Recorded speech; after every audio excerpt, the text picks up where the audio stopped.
Nakuha na ng Boston ang isang spot sa top 6 dito sa East nang talunin nila ang Phoenix Suns. 37 points para kay Brown, 26 points naman para kay Tatum. May dalawang play kasi doon na mainit sa mga fans online. Yung isa pa nga doon ginawa ng thread sa Reddit. Yung una doon, yung sinubukang supalpalin ni Coach Joe Mazzulla yung attempt nitong si Royce O'Neal. Kaso nga lang noon timeout. Ang sinabi kasi noon ni Coach Joe sa interview, may rule kasi sila sa team na kahit yung mga assistant coach niya di depensa. So paano kaya yon? Kasi nga ayaw ni Coach Joe na makakuha ng rhythm itong si Royce O'Neal. So sinabi niya kasi doon kapag dead ball game, hindi kasi si Coach Joe ang binash talaga doon ng mga fans, kundi yung commentator. May rule kasi sa NBA na bawal pumasok sa loob ng court ang isang player na nasa bench or yung mga coaching staff during live games. Ang sinabi kasi ng commentator doon, dapat tinawagan ng technical si Coach Joe Mazzulla dahil sa ginawa niya nung dinepensahan niya yung player. Kaso nga dead ball game yun. Saka yung unang pumasok kasi doon sa loob ng court, si Coach Frank Vogel ata yun dahil nga humingi agad siya ng timeout after to ng dunk nitong si Jaylen Brown. Ang pinagkumparahan kasi noon yung ginawa dati ni Coach Taylor Jenkins versus Lakers. Kaso nga live game yun nung dumepensa siya at nabigyan siya ng technical. Nagalit kasi siya noon nung hindi binigyan ng foul nung nagkaroon ng fumble sa pagitan ni LeBron at ni Triple J. So si Coach Joe wala naman kasi talagang issue doon dahil timeout. Yung isang play pa doon nung na-injured si Devin Booker pero nakapaglaro pa rin naman siya. Third quarter to. Challenge kasi ni Xavier Tillman yung tira ni Booker na wala naman tumama sa kamay or doon sa katawan. Pero may rule kasi sa NBA regarding sa landing spot. Dapat clear yung babagsakan ng offensive player.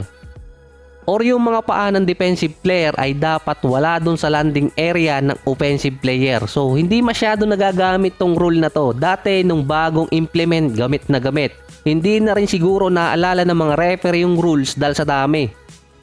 Sa post-game interview, inamin kay Devin Booker na mga referee na dapat tinawagan ng foul yung play kung saan binabantayan siya ni Xavier Tillman at nag-cause ng injury dito kay Devin Booker. Kasi nga yung paa niya na tinamaan, yun din ang na-injured dati. Base pa kay Booker, at least humingi di umano ng sorry yung mga referee sa kanya. Ando na sa talo ay talo, kaso delikado si Booker na hindi makapaglaro kasi mukhang bumalik yung injury niya sa paa. Nakamintis na siya dati ng 4 na games dahil sa injury na yon. Back-to-back games pa sila sa Hornets.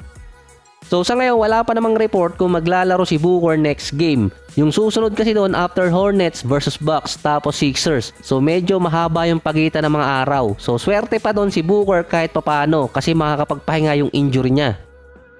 Yung Suns medyo nakaligtas pa kahit papano dahil nga natalo din yung Dallas kontra naman sa OKC. Lamang kasi ang Dallas sa series kontra Suns kaya may 0.5 edge agad doon ang Dallas kontra sa Phoenix na pwedeng bumagsak pa noon ang Suns sa number 8. So hindi naglaro si Luka dahil sa hamstring injury. Clean naman yung MRI niya. Itetest ulit si Luka at i-re-evaluate bago yung game nila versus Denver Nuggets sa March 18. Yung Suns naman, must win yung versus Hornets nila para dumikit pa rin sila sa number 6 position at hindi sila maagawan ng Dallas sa pwesto. Kahit yung number 9 sa standing dito sa West, abot pa rin yung number 7 or number 8 based sa remaining game.